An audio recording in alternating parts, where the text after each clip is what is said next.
तमाम बैठे यहाँ पर हमारे बड़े बुजुर्ग गार्जियन और हमारे डैश पे तशरीफ़ फरमा रागिब भाई, डॉक्टर इस्माइल साहब और भी कई कमरुल साहब, कई सारे लोग हैं। मैं सबों का नाम नहीं ले पाऊंगा, अभी वक्त की भी कमी है।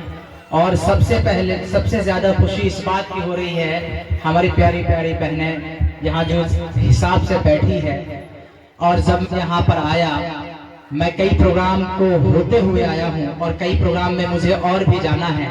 मैं कहीं और का नहीं, आपके ही धरती और आप ही के गांव विसरिया वार्ड नंबर 12 जमशेदपुर सर्किल का चलाने वाला एक संचालक मोहम्मद काशान अल्तमस हूँ।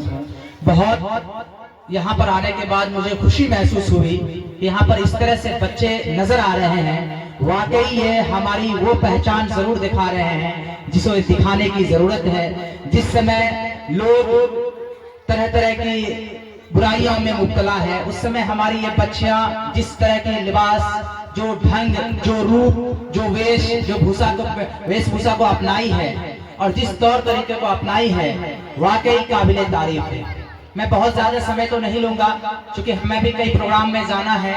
और यहाँ पर बच्चों का प्रोग्राम आज का खास तौर से मैं बता दूं, प्यारे बच्चों, आप लोग हल्ला नहीं करेंगे। मैं 2 मिनट का समय लेकर के आप लोगों को 2-4 सीख की बातों कह के फिर मैं चला जाऊंगा। सबसे पहले जो आज ये 26 जनवरी हम मना रहे हैं, आपको मालूम होना चाहिए 15 अगस्त 1947 को मेरा देश आजाद हुआ था। 200 वर्षों की लगातार गुलामी के बाद, जिसमें हम भारतीयों को 100 वर्षों तक पता ही नहीं चला कि हम गुलाम हैं। ये हमको पता ही नहीं चला था। और 100 वर्षों के बाद जब हमें पता चला, तब 1857 की क्रांति हुई और जिसमें बहादुर शाह जफर मुगल बादशाह के अंतिम जो थे उन्हें कैद कर लिया गया, रंगून जेल भेज दिया गया था, जहां पर उसे अंग्रेजी फौज ने कहा कि ए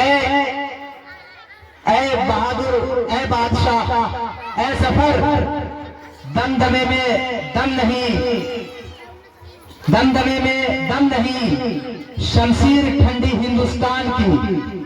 तो बहादुर शाह जफर ने उसका जवाब दिया था कि दमदमे में दम नहीं।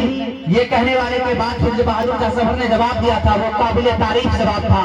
और उस बूढ़ी हड्डी का जो एक देशभक्ति वाला जवाब था, वो मैं 2 लाइन के बाद जब मैं कहूंगा तो वाकई आप लोग बहुत खुश होंगे। मैं बहुत ज्यादा लंबी बात नहीं कहूंगा, मैं ये जरूर कहूंगा, आप गार्जियन से अपील करूंगा, ये जो आपकी बच्चियां ऐसी नजर आ रही है, एक मेहनत है इस पर। यहाँ के जो मदरस हैं, यहाँ के जो उस्ताद हैं, यहाँ के जो डायरेक्टर हैं, उसकी बहुत बड़ी कुर्बानी है। तब जाकर बच्चा कहीं ना कहीं आपको मालूम होना चाहिए, ये पता होना चाहिए कि अगर एक पेड़ को आप लगा दें और उस पर समय समय पर पानी ना दें तो वो पेड़ क्या आपको फल दे सकता है? बताइए भाई, दे सकता है? बस औलाद इसी तरह से है। हम एक सीजन के पेड़ के धान की फसल के लिए, गेहूं की फसल के लिए रात भर मचान बना करके हमने देखा है राजू भाई, मचान बना करके मकई का पहरेदारी करते हैं। और वो 1 साल की हमारी फसल होती है, ये हमारी जिंदगी भर की फसल है। हम इसकी पहरेदारी कब करेंगे? क्या हमें फर्ज नहीं है? हम सुबह जगह अपने बच्चों को जगाएं, अपने बेटों को जगाएं और अपने उसको अच्छे से फ्रेश करें और उसके बाद आप उसका उंगली पकड़ के उसे स्कूल, उसे क्या नाम कहते हैं, मदरसा, उसे ट्यूशन पे छोड़े। नहीं नहीं नहीं नहीं, ये नहीं होगा। सुबह होकर के हम हल लेके जरूर जाएंगे, सुबह होकर के हम कमाने जरूर जाएंगे, सुबह होकर के हम मुखिया जी का दरबारी जरूर करेंगे, सरपंच साहब का दरबारी जरूर करेंगे। लेकिन इस बच्चे को लेकर के हम एक अच्छा सा, ऐसा नहीं होगा कि उंगली पकड़ के उसका मुंह धो करके, उसका दांत साफ करके, उसका अच्छा कपड़ा पहना करके, उसी के हाथों में किताब दे करके हम उसे स्कूल तक नहीं पहुंचाएंगे। और जब तक आप स्कूल तक नहीं पहुंचाएंगे बच्चों को, भूल जाइए कि आपकी उन्नति होगी, भूल जाइए कि आपकी इज्जत होगी, भूल जाइए कि आपका सम्मान होगा, भूल जाइए कि आपको कहीं पर इज्जत मिलेगी, आपकी कुर्सी मिलेगी। हमेशा दरी बिछाते रहेंगे, दरी बिछाते रहेंगे। अगर आप सम्मान लेना चाहते हैं, इज्जत पाना चाहते हैं, तो बच्चों को स्कूल भेजिए, मदरसा भेजिए, तालीम की जगह